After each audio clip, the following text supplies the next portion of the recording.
Hello everyone and welcome to today's video. If you're looking to save mobile data or stop Instagram from using data in the background, you're in the right place. In this quick guide, I'll show you how to disable background data for the Instagram app on any Android phone. Let's begin. Unlock your Android phone and find the Instagram app on your home screen. Press and hold the Instagram icon until a menu appears. Tap on App Info that appears on the screen. On the App Info screen, tap Data Usage.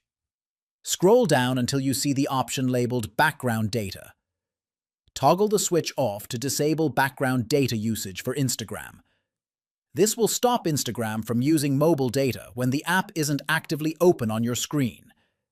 And that's it. You've successfully blocked Instagram from running in the background and using extra data. Don't forget to like and subscribe for more helpful Android tips and tutorials. See you next time.